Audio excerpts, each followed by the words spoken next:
All right.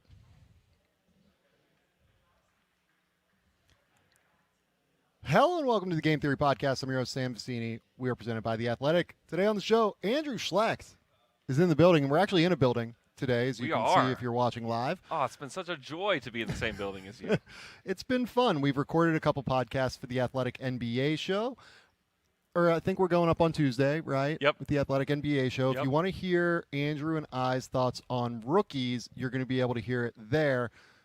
Today, though, on this show, we're going to do sophomores, maybe some third-year guys that have impressed, maybe not impressed in some cases. Sure. And just kind of dive into what we've seen from Summer League so far, from some of the guys that have been around the block at this point. And I guess that where I want to start, if we have to start anywhere, is with the Houston Rockets. Because I think that where the Rockets have been most impressive at this point is with their older guys like Jabari Smith, like Tari Eason. Amen Thompson was great in the part of the first game that he played. He had 16 and 5 or whatever he had.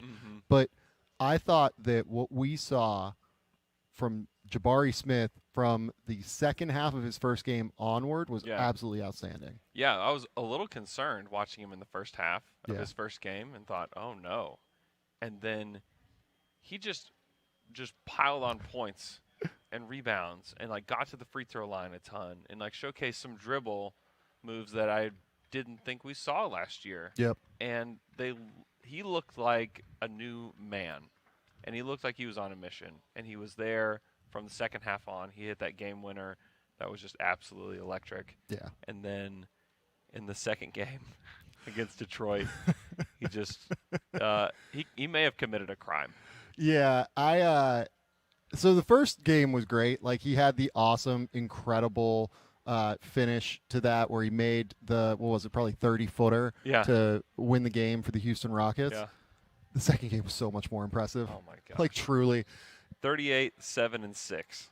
He, from the moment that game started, had zero respect for James Wiseman as a defensive player. Yeah. Just, like, truly. And it got to the point where he made a ridiculous, like, step-back jumper on James Wiseman, I think in, like, the third quarter. And it was after they were underneath the basket a little bit. I don't know if people on TV could see this because the ball was on the other side of the court. But, like, they were kind of shoving a little bit. They were kind of, like, getting into it, kind of. And it was clear Jabari was the one that was, like, instigating it. Like, he was talking shit at a real degree. And then the ball comes back down. Wiseman tries to get it. He, like, kind of misses a, like, little bunny at the basket. And Jabari gets it. And Jabari comes down. He makes that shot. And he comes down. He looks at Cade Cunningham on the sidelines and go, this dude can't guard me at all. Straight up. Just looked at Cade Cunningham and goes, this dude can't guard me. And he gave like this. And it was just like, oh, my God. This dude needs to stop playing Summer League because somebody is going to hurt him because he is killing dudes out here. Yep. That might be the last time we see Jabari Smith here in Vegas, and probably should be the last time that we see him. He looks great. Yeah. Tari, too. Tari, oh, my goodness. Tari Eason, it was funny. I was sitting with a friend of the program that may be involved in the gambling space. Sure. And was talking about Tari Eason while we were watching the first Rockets game. And I go, I think I would bet on him to win Summer League MVP right now. Yeah. If I could. Like, everything we've seen from him, he averaged 23 points, 9.5 rebounds, 4 assists, 3 blocks, and a steal in his first 2 games of Vegas Summer League. It was ridiculous. But the more impressive thing for me is not the numbers. It's the confidence with which he's shooting catch-and-shoot threes right now. It looks good when it's coming out of his hand every single time. If he's going to knock down catch-and-shoot threes at that level, he's better than Dillon Brooks. Like, I truly think that that's true. Yeah. Well, what I've seen is that he had, and he's always had this, is just like this energy that is just going to shoot out of him in some way. And he's starting to harness that. And you could see it in his drives. You can see it in some of his decision-making, which was like a huge question. And like the reason that he fell to where he did in the draft. Yep. But you can see him starting to gain control of that a little bit and figure out exactly what he wants to do. Yep. And since he's done that, and he's held, and he keeps all the same energy. Like, the same energy is just, like, more than anybody else 100%. is going to punch out there. And he's doing it. I would be so pissed about Dillon Brooks and then the idea that he's actually getting more money than we thought just because of this guy. Like, this guy can contribute.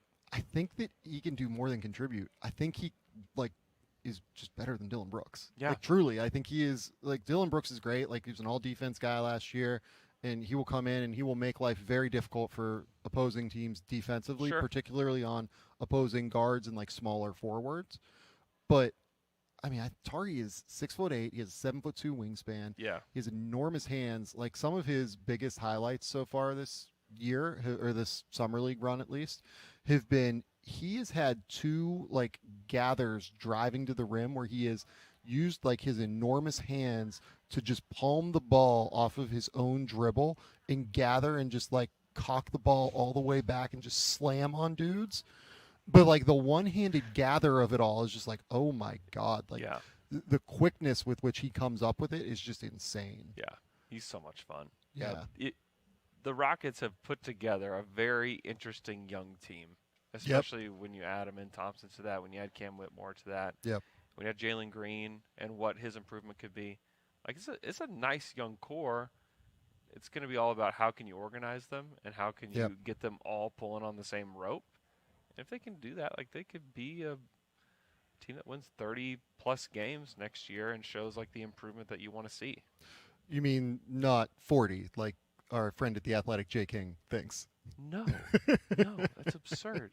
That's such a crazy jump. That's just, it's unreasonable is what it is. Yeah. And it's honestly, it's unfair to that group too. For anyone to even say the words, it's unfair to them. They're still going to be very young is part of it. Like, they're still young guys don't win games. Yeah. Like, that's just like an NBA fact. Is that young guys traditionally don't win games. If they had signed Brook Lopez, I think I would actually be there, because I think that if you had Fred, you had Dylan, you had hopefully Jabari Smith taking a jump defensively in year 2. At least, yeah. Yeah, and then you have Brook Lopez like backing it up along with Tari Eason. Yeah. Forget a shell of a defense. Like, I think that could be like a top 8 or so, top 6 defense in the league. Yeah. But without Brook, you don't have the interior rim protection, and that's going to be a lot harder now, I think. The difference between Brook and Alperen Şengün defensively is just pretty real. Yeah. So I look at this, and I think that it's a good jump. I think they're going to be much better this year. They're going to look a lot more competent on the court. Yep. And Jabari Smith and Tari Eason are just 2 enormous reasons why. Yeah. They have looked absolutely spectacular. The next guy I want to go to is your good friend in Oklahoma City, Chet Holmgren. Yeah. Oh, my goodness, have I enjoyed watching Chet. He looks great. I mean, physically, I think that was the thing that people are watching for most, is how does he function on the court physically? How is he trusting that foot? Yep. And he looks like he didn't break it. Yeah. I mean, he looks really good. He looks really confident. I mean, he's blocking shots with both hands. You know, Thunder fans have started to send out, like, the praise hands. Yeah. That's a symbol for Chet now, because he likes to block shots with both hands. His timing is ridiculous. He's got patience in the post with his footwork as well. Yeah. Where he's just, I mean, he made Derek Lively look pretty silly a couple plays just because he knows if he just gives enough fakes that Derek's eventually just going to bite on one of them and then he's just going to get a layup. He's going to function so well with the good passers that are on the Thunder. Yeah. With Giddey and with Shea and with the other Jalen Williams. They're going to look really good together. And he's saying all the right things right now. Is I want to do whatever the coach tells me to do. I want to fill in the gaps that I need to. That's who he is. Yeah. Like, he's never gonna be like, look, he wants to be a star. Like, there's a hope there for sure on his part. But like, without a doubt. he's a team first guy. It's who he is. Like, and the other thing about it is, like, you bring up the foot. He wouldn't play, I don't think, if he didn't feel like he could go like full bore from the moment. It's just who he is. Yes. You know what I mean? Yes. Like, there's never a moment where he's going to be on the court where he's just like, you know, I'm just going to kind of like take this one off. Yeah. You know, he's just competitive. It's true. That is one of the qualities that I think the Thunder liked most about him, is his competitive nature. And like, that's the kind of guys they've been selecting in the draft too. They did that again with Jason Wallace this year. And Chet is going to be very good. I've heard chatter from lots of different people, mostly in media, about Chet being a good odds for Rookie of the Year. I don't know if I'm there with that, just because I don't know if the stats will be there. And I mean, Rookie of the Year is very much a usage rate award, where if you've got the shots, then you can win as long as you're reasonably efficient. And that, I mean, Paolo, you get to 20 points, you hit that 20-point mark, you're going to have a really good shot to do it. Chet, I don't know if he'll get there. He'll probably be somewhere between 14 and 17 points per game would be my guess. And he's going to have probably average 2 or 3 blocks a game. He's going to rebound well. And the thing that could push him in that direction, though, is the wins. Yep. If he can contribute to a team that wins 45 games this year, then maybe he could actually be that, because he is a rim deterrent. There were times both in Salt Lake and here where you would see guys get an offensive rebound under the rim, look to see Chet, and immediately just like, whoop, I'm out of here. Yep. You know, that he is going to be a threat. And I like the look of him as the lone big out there, just because his pick and roll coverage is stupid. Oh, it's insane. His ability to cover ground out there is just ridiculous. 2 things real quick on what you just said, because I think they're both really interesting. The thing that worries me most with Chet right now is something that actually worries me a little bit with Victor Wembanyama in terms of, I think that neither of them have really figured out yet how quickly guards can dig onto their handle with how tall they are. 1,000%. Yeah, like Vic has turned it over a few times like that. Chet turned it over in this first game in Vegas a couple of times doing that as well. Or had like a couple bobbles that way. Yep. It's just going to take a minute, I think, for them to like truly figure that out in terms of how low they have to bend. Both of them have the flexibility, I think, to bend a little bit more. It's just that they have to get low on their handle every single time, or else it's going to be a problem. The second thing here, so Rookie of the Year, Victor Wembanyama, according to BetMGM, minus 200 to win Rookie of the Year. Okay. Scoot Henderson plus 350. Chet Holmgren plus 500. Okay. Brandon Miller plus 950. Amen Thompson plus 1,400. Yeah. Cam Whitmore plus 2,000. Asar Thompson plus 2,200. Jarris Walker plus 2,500. Anthony Black plus 3,000. Kaysen Wallace plus 4,000. Okay. I think Chet will have a more impactful rookie year, certainly, than Kaysen. Yeah. Chet's defense is going to be very real. He changes the geometry of the game in a substantial way defensively, just with his length and his mobility to cover ground. Yep. I kind of think the guy I like there is Scoot. I do too, and that's like the usage rate thing I said. Yeah. I mean, if the Dame thing gets done, which we all think it will, then it's going to be Scoot's team, and he's going to handle everything, and they're going to win 21 games, and he's going to score a ton of points and have a ton of assists, and he's going to look great doing it. Yep. And from the moment that the Dame trade happens, that number will drop.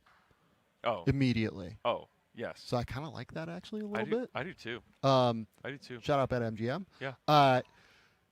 Let's move on and talk about some of these other guys. Those are the 2 teams that I feel like have stood out most to me in terms of like really needing to talk about them. Do you want to talk at all about Jalen Williams real quick and what we saw in what other summer league? Utah. Did play in? Yeah. He played in essentially one half of a game. Yeah. And scored 20 points in 20 minutes, and looked like he didn't belong. Yeah. I mean, he had the pull-up going. He was hitting threes. Defensively, he looked good. He looks big. He's huge. He's an enormous human being. Really big through his chest. He's got the really long arms. Yep. He's gonna play the 4 for the Thunder. Yeah. Like, that's gonna happen. And he's obviously doesn't have the height of a normal 4. And then he's also gonna play point guard. And he'll play point guard. And he'll play shooting guard and small forward. He's very impressive, and it made sense. We even made jokes after we saw him in that first half, and they just sat him down like, "Oh, he's done for Summer League forever now." Yeah, and it was true. They were like, "We've seen all we need to see, and this guy's going to come in and start for us, and he's going to be impressive." I mean, he should be the second leading scorer on the Thunder. I think that he just has the game for it. Yeah, it's possible. Depends on how big of a leap Josh takes, but yeah. Josh Giddey will definitely be in that conversation. Yeah. But I just think as like a pure scorer, I think that he should be able to step up and take that spot. Now it's going to be Shea averaging 30, and then it's like going to be the rest of the group. Yep. But J-Dub he's going to turn some heads to start the season. once you get home at some point next week, we can't do this right now. I want to have a conversation with you about what in the world happens with the Thunder roster, because they have 21 guys right now, all of whom can play basketball, like at a somewhat NBA level, right, really. So I'm intrigued to see what they do with their roster, because they have to get rid of 6 guys before the start of the season. The truth is, somebody good will have to leave the Thunder and will go play somewhere else and be good. Yep. That's going to happen. I think that's right. Okay. Keegan Murray, again, let's just talk about him very briefly. He played in the Sacramento Summer League.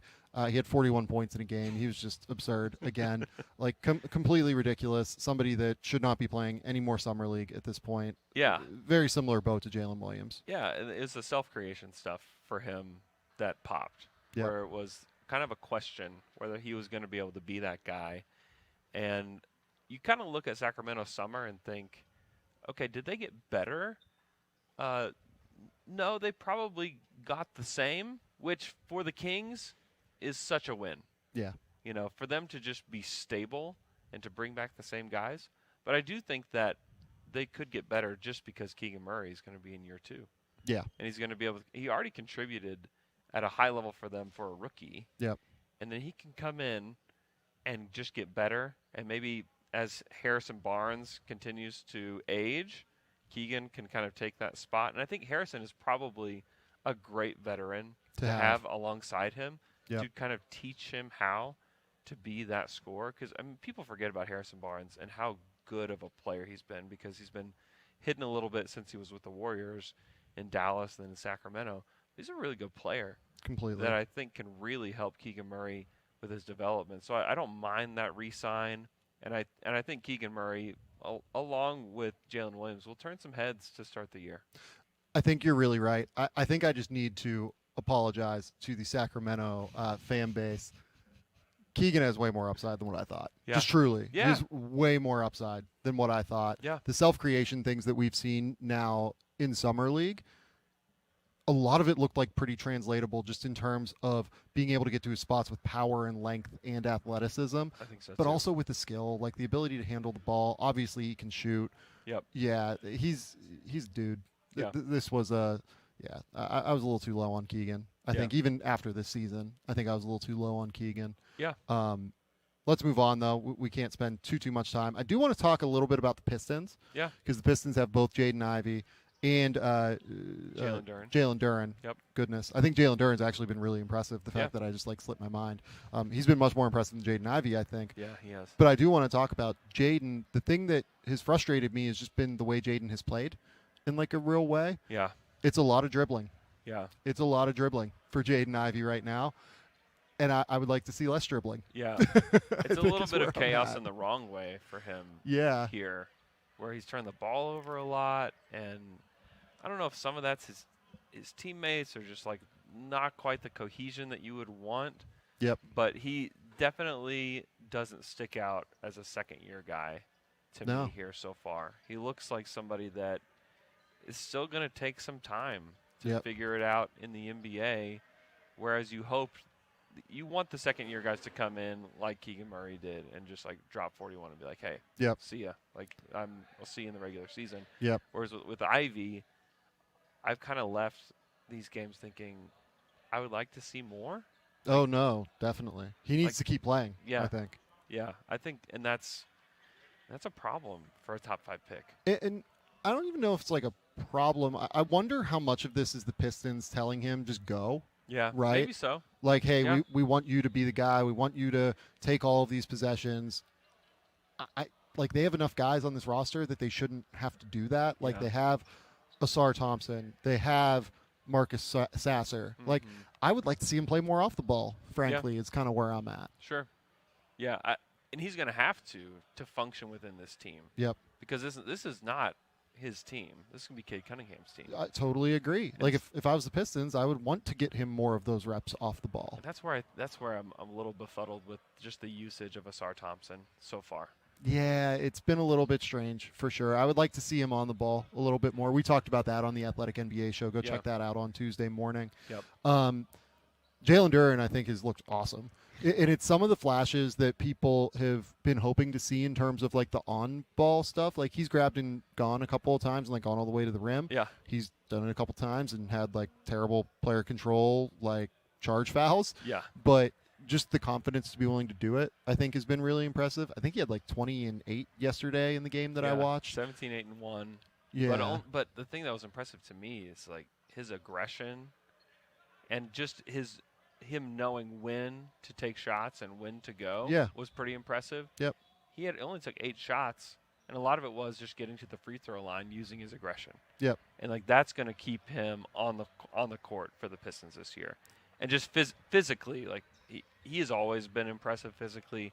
He continues to kind of build on that. Yeah. And he's just a beast. Being as big as he is and moving the way that he does is not normal for somebody that is his age. Yep. He's averaging 20 points, 9 rebounds, 1 assist. Like the ball movement hasn't really been there. I feel like a lot of it is just him kind of doing his thing. Yeah. But I do feel like defensively it's been a bit hit or miss. The ball movement's been a bit hit or miss. I do think I was talking to Dan Feldman. We were watching the game together, and I was kind of like, Jalen Duren, like maybe shouldn't keep playing summer league. Like he might be too good for this. Yeah. But then I like thought back on it, and I was like, no, he kind of needs the defensive reps at this point. I think to continue to do that. Yeah, I can see. So, I think I would keep playing him, but he's been very good so far in summer league. Yeah, I think he's one that you can feel, if you're a Pistons fan, feel pretty good about him. On the other hand, James Wiseman he put up nice stats. Yeah. But I'm worried. I'm not sure he's an NBA player, frankly. I thought that defense, it's the defense more than anything. Like, and you can't stay on the court as a big and not defend. You just can't do it. Being as limited as he is, you can't. It's the defense in space. It's the pick and roll coverages. He still doesn't really have that down yet. Yeah. Jabari Smith caught him. Like, Jabari's just really good at this point, I think, especially for this level. Yep. That's going to happen. Mm-hmm. But, he's averaging 16 and 10, and it just feels like guys finish over him easier than they should at the basket, even at this level, let alone at the NBA. Yes. He's giant. He can take up so much space. Yeah. But then he just doesn't know what to do with that skill or that gift that he's been given. Yeah, he's the Ricky Bobby, I don't know what to do with my hands kind of deal. He offensive rebounds the hell out of the ball. Like, runs the court super well. Like, you can see things there, but the defense is not there. Yeah. And I'm pretty worried. Like, a 4th-year guy playing summer league, he needs to like kind of take control of this setting. Yeah. And he has not in any way. He's been pretty unimpressive to me so far. Yeah, 4th-year summer league guys, it's a bad sentence to have to say. It's not great. Did you watch the Indiana-Washington game with Ben Mathurin? Ben Mathurin looks like Ben Mathurin to me. Like really good player, really good scorer. He's going to be really gifted. I still don't quite know what he's going to be as a player. Is he going to be like a 6-man? Is he going to be so valuable as a scorer that you just have to start him? Yeah. I mean, I'm still kind of somewhere in between there right now, but he looked great. I mean, I thought he looked like the Ben Mathurin that I thought he would. I honestly was a little surprised he played in Summer League. I'm glad he did. I'm glad I got to watch him.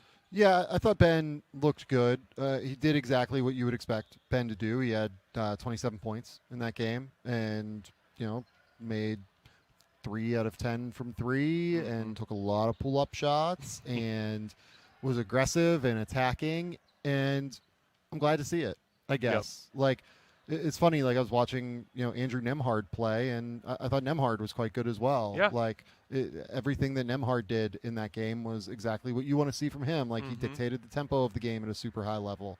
He picked his spots really well. He was a really sharp passer. He had 8 assists in that game. Like, I loved what I saw from him, even though the turnover number was quite high. Yeah. I thought that he was really sharp as well. Ben was Ben, and that's a good sign for Indiana. It is good. Like, he should play one more game probably and be done. Mm-hmm. Yeah, I think that's what the expectation should be at for Ben Mathurin in Summer League, and he's just going to be a bucket. Yeah, I think that's right. Shaedon Sharpe had a big first game against, if I remember correctly, the Rockets. Houston, yeah. Again, looked like the guy that we saw late in the season, where he was able to kind of create everything that he wanted on the court. Second game was a little bit more hit or miss, I felt like, for him. I definitely think he should keep playing. He just needs as many reps as humanly possible to get into Shaedon Sharpe at this point, right? Yes. I worry a little bit about Sharpe's decision-making and just shot selection overall so far. But you can see the talent that just really pops and the athleticism that really pops. He can get his shot off against anybody. Is it going to go in? Yeah. Is it going to be the right shot? Is there going to be something better available? I still think he's got to figure those things out. Yeah. But he's super duper young. Yep. And so I think it's the handle for me. Okay. Like, he needs the handle now. Like, he's good. He has, like, the trainer moves down, like where he can get to his step back whenever he wants. Yep. But, like, the functional, like, getting all the way to the basket stuff in half-court settings, he doesn't really have that yet. Mm-hmm. And it'll come, I think. Yeah. But it's going to take a minute. Yeah. It is going to take a minute, I think. Which is the right position for him to be in. I think he's on the right team. Yep. And he's going to get all the reps he needs this year. He's going to play with a point guard that is going to really help him. And so I like Shaedon Sharpe quite a bit, and I think that he's going to have stretches where he's going to struggle. Yep. But I think there's going to be also stretches where he's like, oh my gosh, Shaedon Sharpe's averaging 35 points this week. You know, that's going to be him, and it's going to be about, like you said, the handle and then just the decision making overall. Yeah. Like, can he get those things tightened up? If he does, he's going to be a great player. Totally agree. Dyson Daniels, I think, has been very good in the ways you would expect Dyson Daniels to be. He's just so polished and enormous. I mean, he is truly enormous out there on the court for a guard. Yeah. 17.5 points, 10 rebounds, 5.5 assists, not turning the ball over a lot. Absolute havoc inducer defensively in every way that you can possibly say the words.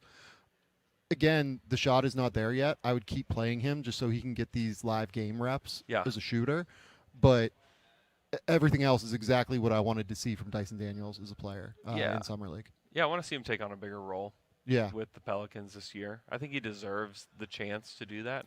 I know the Pelicans want to win, but I think the kind of things that he does, like he'll learn how to fill in the gaps if he gets the reps with the big guys.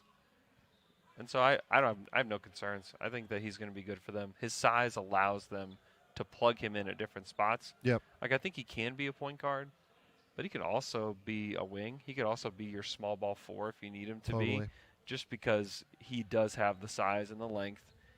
And I think that's what they need to start doing. He's kind of like jumbo Bruce Brown almost. Yeah. Except I think he probably has more defensive upside. Yeah. And is just bigger, and that functional size matters at a really high level in the NBA. Mm-hmm. And Bruce Brown just got paid $22 million a year. Yep. So, like, I think Dyson Daniels is going to be, like, an incredible player. Yeah. I don't mean that negatively when I say, like, jumbo Bruce Brown. Like, I think people might take that negatively. But they shouldn't. They shouldn't. I think that's actually a great compliment to him. Yeah. Because, I mean, Bruce was such a big part of what Denver did down the stretch of the playoffs, that if he can become that, because the thing with the Pelicans, like, everything is about Zion. Yep. Every single thing is about Zion. But if you get a healthy Zion, you have BI, those guys are going to take a majority of your shots. Yeah. Now it's like, how do you make use of the other spots in the rotation, and how do they provide value that accentuates what those two do? Yep. And Dyson Daniels does the things that will help that. Passing, defending, cutting. He can do those things to kind of help those two. The guy that I think has been a little bit, maybe not better than what I expected, but has changed some things in my mind is Johnny Davis a little bit. Yeah. I was very worried about him coming into doubt. Summer League this year. Without a doubt. I think he's done enough to where I go, okay, I now want to see him this year when I know he's going to be healthy at the end of the day. Last year he dealt with a couple of injuries. I think he was sick at one point. It might have just been a throwaway rookie season. But, in 2 games so far in Vegas, he's averaging 15 points per game. He is taking them on 17 shots, which is not ideal. Yeah. But he's shooting 41% from the field, 37.5% from 3, 4.5 rebounds, 3 assists, not turning the ball over, defending at a pretty reasonable level. Mm. It's more of what I think the Wizards hoped for when they drafted Johnny Davis at 10. Yeah. Which at least gives me like a little bit of positive energy toward him, even if the inefficiency is still there. Yeah, and he's now on the right kind of team. Yeah, I where agree. There's been weird pressure on the Wizards over the course of the last like 3 or 4 years. Yeah. Where, hey, get to the 8th seed, please. And with that, they had the margin for error was so small. Yeah. That you just can't play guys that aren't ready. Yeah.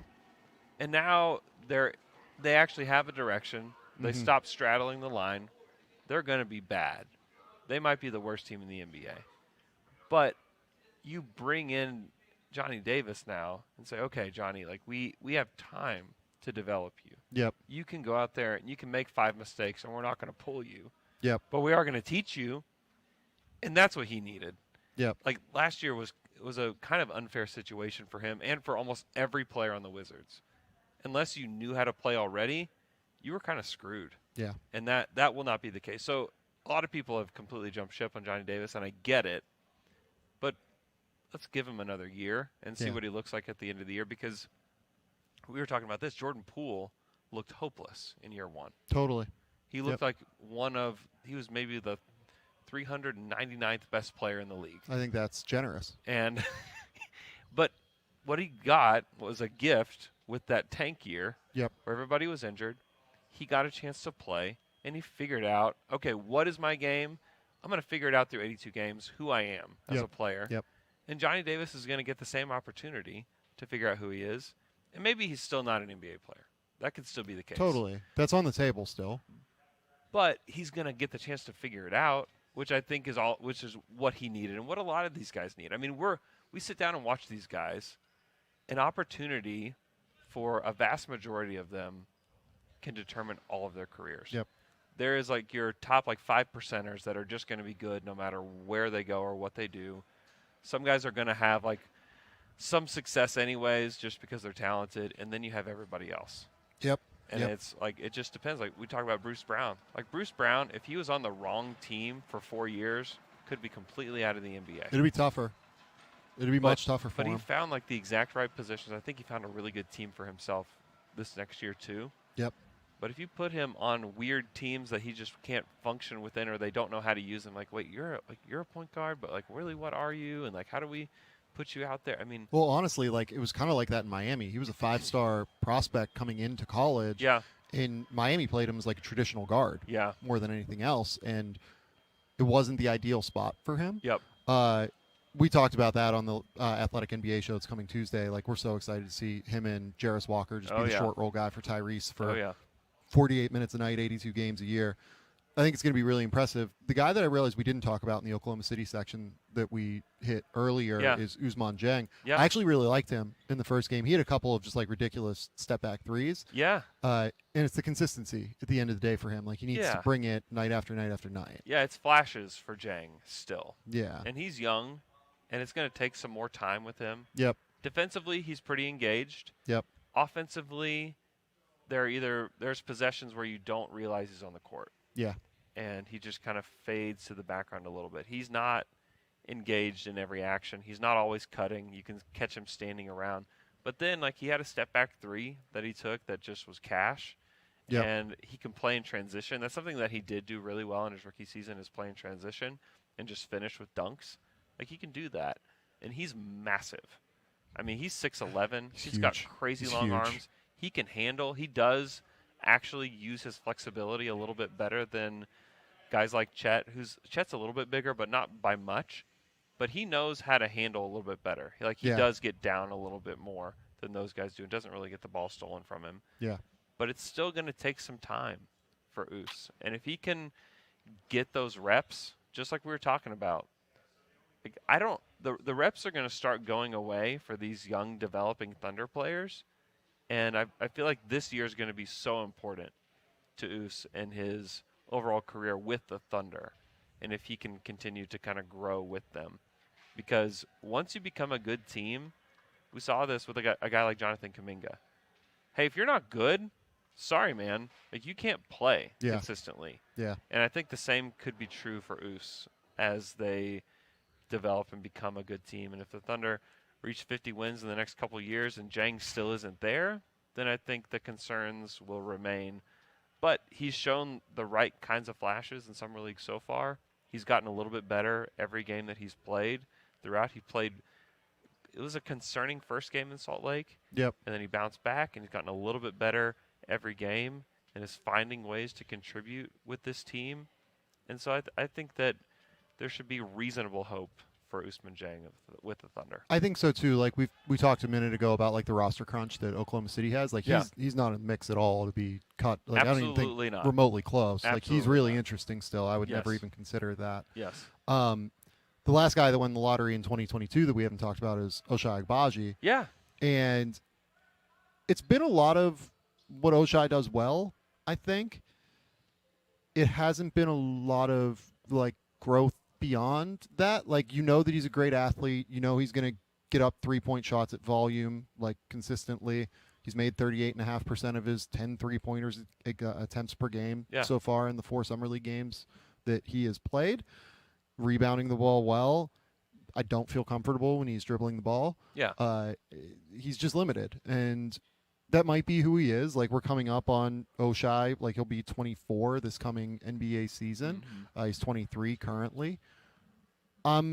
It could be who he is, and that's okay. And he can be like a really valuable rotation player. I think doing that, as long as the shooting holds up, I would like to see him take a little bit more of a leap processing-wise. He also had the honor of hitting the 10 foul mark in a game in Salt Lake City, which always a glorious moment. It's amazing.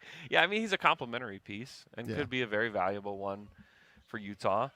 And yeah, I mean, that's kind of where I'm at with him too. Like, if he's your 7th guy on a pretty good team, like, if you get that guy that was, I mean, he's picked 14th. Like, that's fine. That's reasonable. Not all those guys are going to pop, especially when you draft him and he's 22 years old. Yeah.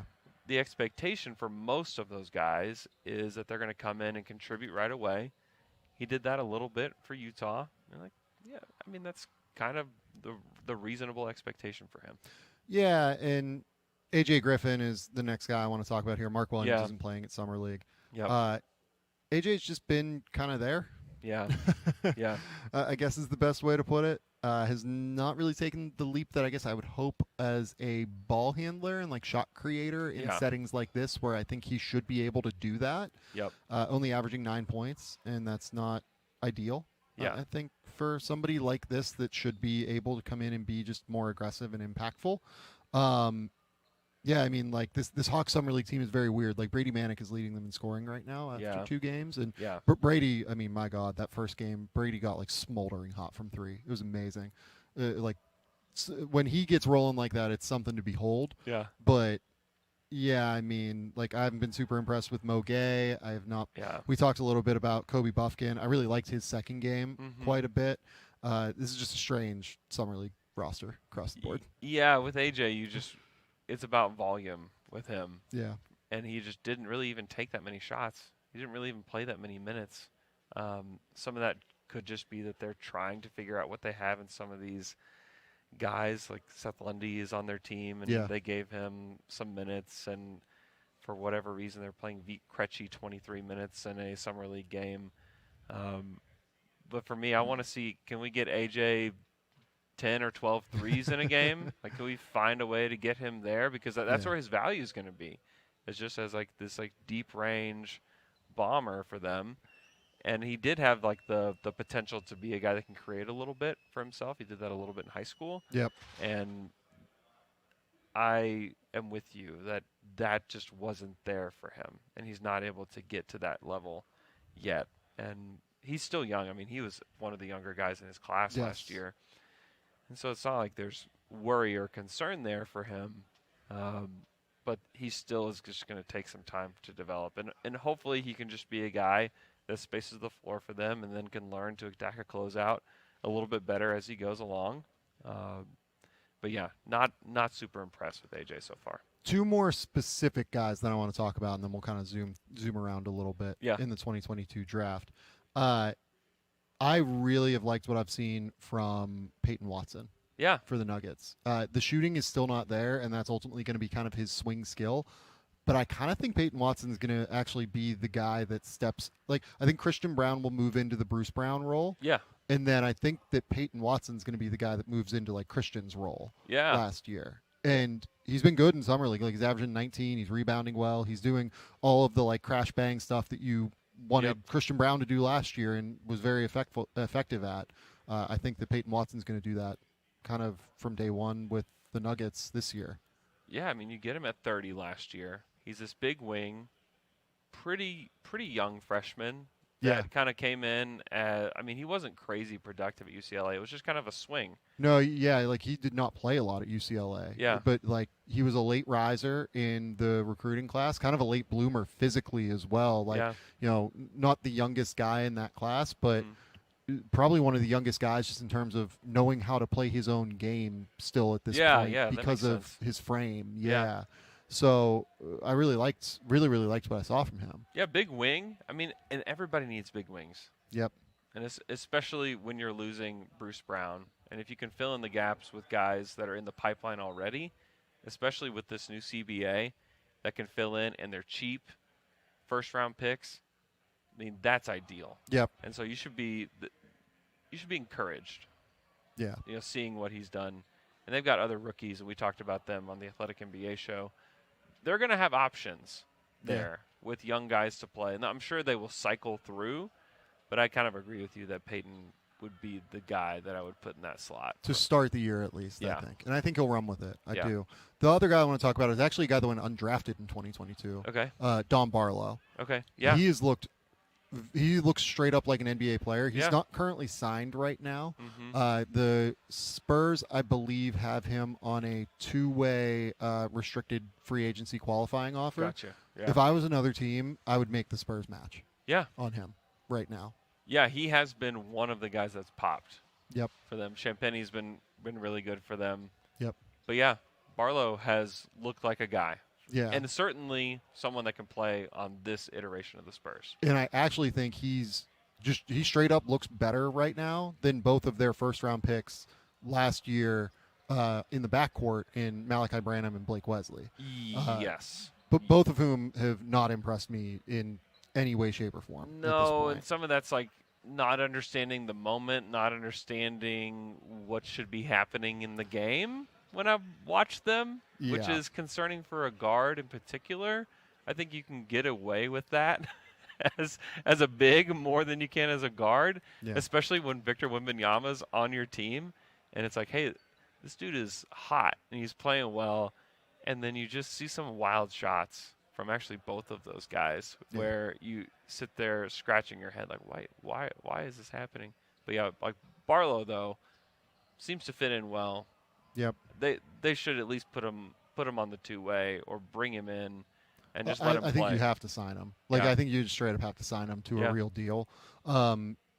It's worth noting with Malachi Branham particularly, he had an enormous game in Sacramento. He had like 32 points and looked really good. But in Vegas so far, he's averaging 3.5. He's, I think, 3.5 for 16.5 in terms of his shooting percentages right now. He's shooting 21.2% from the field. And it's the decision-making. Like, it's just not there. Yeah, and his game is going to be predicated on just, like, can he get buckets? Yep. And when he's not, it looks really bad. And when he does, he looks like a guy that could come off your bench and, you know, help you in 18 minutes to just help your starters a little bit as they get a blow. Actually, the last guy I want to talk about in terms of, like, specifics is Max Christie. Yeah. I think Max Christie is a rotation player for the Lakers next year. Tell me why I'm wrong. Is there space for him? It's a good question. That would be the thing that would hold him back. But I agree, he has looked better, and he looks like a guy that knows how to play basketball, which is few and far between with some of these guys out here on the court. And he definitely has popped. The Lakers haven't had a ton of opportunities to draft guys, but he's one that they targeted, and he's done really well. Yeah, no, I totally agree. 19 points, shooting 49, 60, 96 so far in 4 Summer League games. Might be unsustainable, maybe. Yeah, my question with him is just this team has to win. Yeah. They just have to. They do.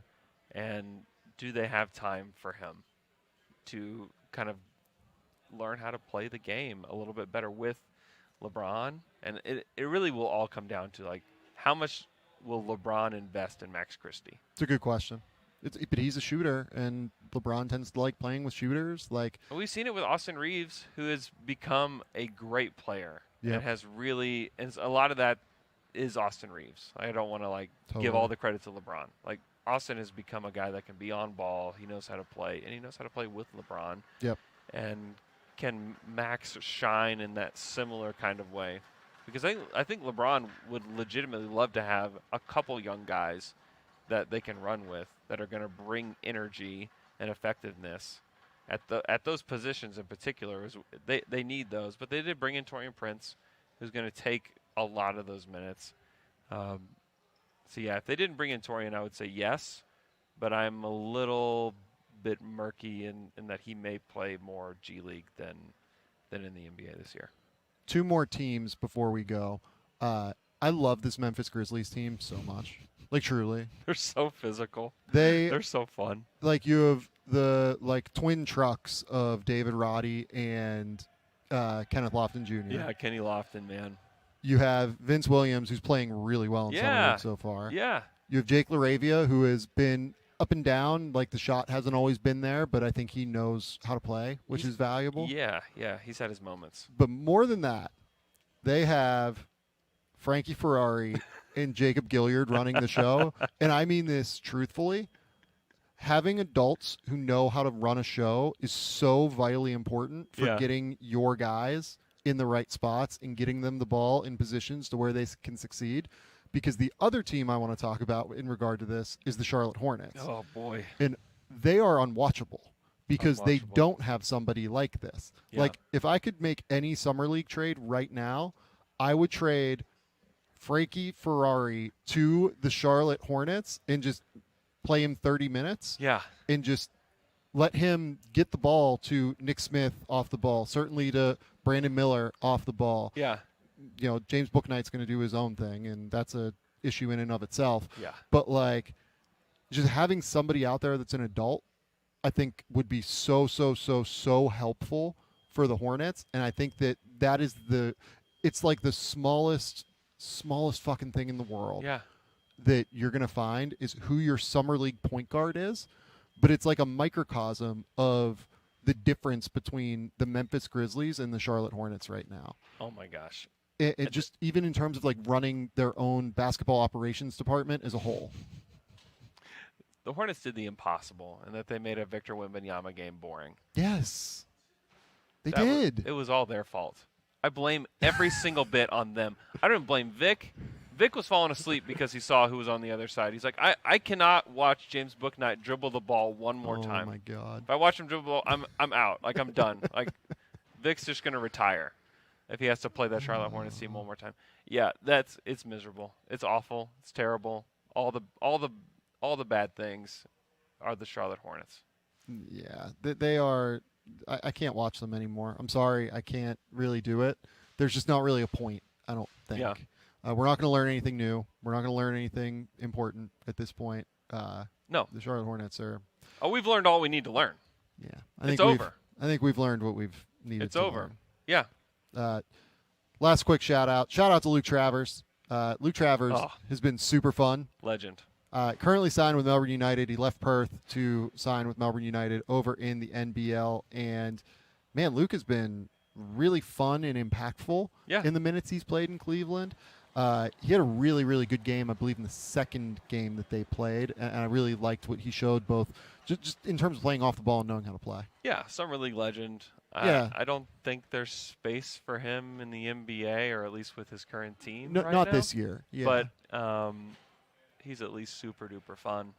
And just to have one of those guys just in the pipeline, it's great. I'm intrigued long term, Okay. like a little bit. Okay. Because they need guys who just kind of like crash and bang and just do a bunch of shit on the court. Yeah. And he does that. Yeah.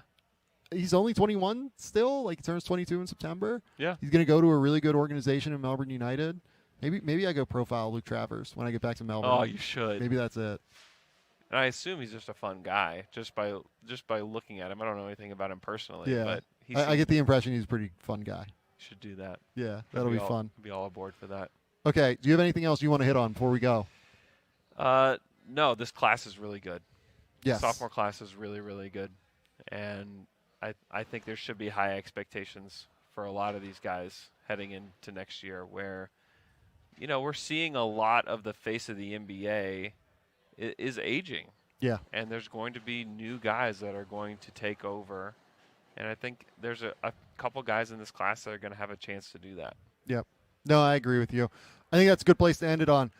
For Andrew Schlecht over there, I am Sam Vecenie. This has been the Game Theory Podcast. Please remember, rate, review, subscribe to everything you can to support the show. We will be back, I don't know, Tuesday, Wednesday, who knows. This podcast feed is so irregular, but it happens 3 times a week. We know that you're going to get 3 this week. I'll talk to Spins. I'll talk to Mark. Schindler gets into the building at some point. I think today, actually. Oh, man, I'm going to miss Mark. Yeah, so Mark gets into the building today. I will probably make somebody come and podcast with me at some point, whether it'll be on this set or somewhere else. We will find out. But until next time, we will talk soon. Bye.